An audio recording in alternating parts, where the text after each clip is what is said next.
ଭାରତୀୟ ରେଳବାଇରେ ନୂଆ ନିୟମ, ରିଜର୍ଭେସନ ଚାର୍ଟ ପ୍ରସ୍ତୁତି ସମୟରେ ହେଲା ପରିବର୍ତ୍ତନ। ଜାଣନ୍ତୁ କଣ ରହିଛି ପୁରା ଖବର।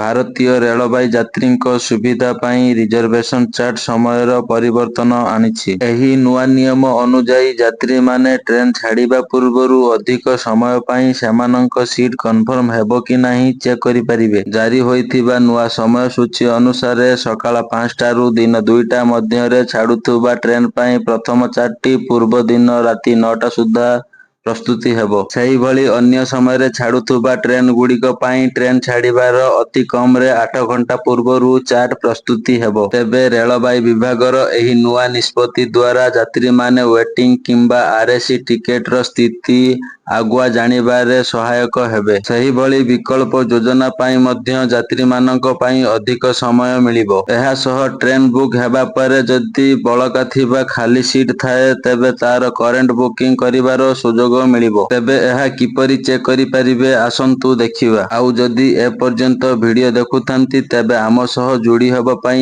ଆମ ଚ୍ୟାନେଲକୁ ସବସ୍କ୍ରାଇବ କରିନିଅନ୍ତୁ। ଚେକ୍ କରିବା ପାଇଁ ହେଲେ ଯାତ୍ରୀମାନଙ୍କୁ ଆଇଆରସିଟିସି ୱେବସାଇଟ୍ www.irctc.co.in କିମ୍ବା ଆଇଆରସିଟିସି ଆପ୍ଲିକେସନ କିମ୍ବା ଷ୍ଟେସନର ଡିସପ୍ଲେ ବୋର୍ଡ କିମ୍ବା ରିଜର୍ଭେସନ କାଉଣ୍ଟର ମାଧ୍ୟମରେ ପିଏନ୍ଆର ନମ୍ବର ବ୍ୟବହାର କରି ଚାର୍ଟ ଚେକ୍ କରିପାରିବେ। ପୂର୍ବରୁ ଚାର୍ଟ 4 ଘଣ୍ଟା ପୂର୍ବେ ଚାର୍ଟ ପ୍ରସ୍ତୁତି ହେଉଥିଲା, ଯାହାକି ଯାତ୍ରୀମାନଙ୍କ ପାଇଁ ଏହା ଅସୁବିଧାଜନକ ଥିଲା। କିନ୍ତୁ ନୂଆ ନିୟମ ମୁତାବକ ଯାତ୍ରୀମାନଙ୍କୁ ସହଯୋଗ କରିବ। ଏହି ନିୟମଟି 1 ଜୁଲାଇ 2025ରୁ ଲାଗୁ ହୋଇଛି। ଏହି ନିୟମର ଅଧିକ ସୂଚନା ପାଇଁ ଆଇଆରସିଟିସି ୱେବସାଇଟ୍ କିମ୍ବା ରେଳ ସହାୟତା କେନ୍ଦ୍ର ସହ ଯୋଗାଯୋଗ କରନ୍ତୁ। ତ ଫ୍ରେଣ୍ଡସ୍, ଏ ଥିଲା କିଛି ଅପଡେଟ୍। ଯଦି ଅପଡେଟଟି ଭଲ ଲାଗିଥାଏ ତେବେ ସାଙ୍ଗସାଥୀମାନଙ୍କୁ ସେୟାର କରି ମଧ୍ୟ ଜଣାଇ ଦିଅନ୍ତୁ। ଆଉ ସମସ୍ତେ ଆମ ସହ ଯୋଡ଼ି ହୋଇଥାନ୍ତୁ। ଏହିଭଳି ହେଲ୍ପଫୁଲ ଆଉ ଇନଫର୍ମେଟିଭ ଭିଡିଓର ଅପଡେଟ୍ କେବଳ ଆମରି ଭିଡିଓ ଆଉ ଆମ ଚ୍ୟାନେଲରୁ ପାଇପାରିବେ। ଯଦି ଆମ ଭିଡିଓ ଏଯାଏଁ ଦେଖୁଥାନ୍ତି ଆଉ ଆମ ଭିଡିଓ ଯଦି ଭଲ ଲାଗିଥାଏ ତେବେ ଭିଡିଓକୁ ଲାଇକ୍ କରିବା ସହ